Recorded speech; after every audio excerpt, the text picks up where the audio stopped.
নমস্কার বন্ধুরা, তোমরা নিশ্চয়ই ভালো আছো। আমিও ভালো আছি। আজ কবিতা পড়ছি জয় গোস্বামীর লেখা নুন কবিতা।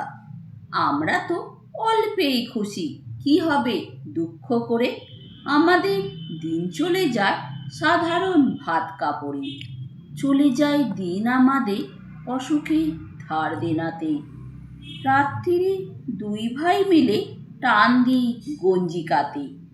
সব দিন হয় না বাজার, হলেও হয় মাত্রা ছাড়া। বাড়ি ফেরার পথে কিনে আনি গোলাপের চারা। আমরা তো এতেই খুশি, বলার অধিক কে চায়? হেসে খেলে কষ্ট করে আমাদের দিন চলে যায়।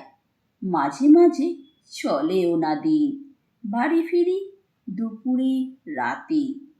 খেতে বসে রাগ চড়ে যায়, নুন নেই ঠান্ডা ভাতে। রাগ চড়ে মাথায় আমার, আমি তার মাথায় চড়ি।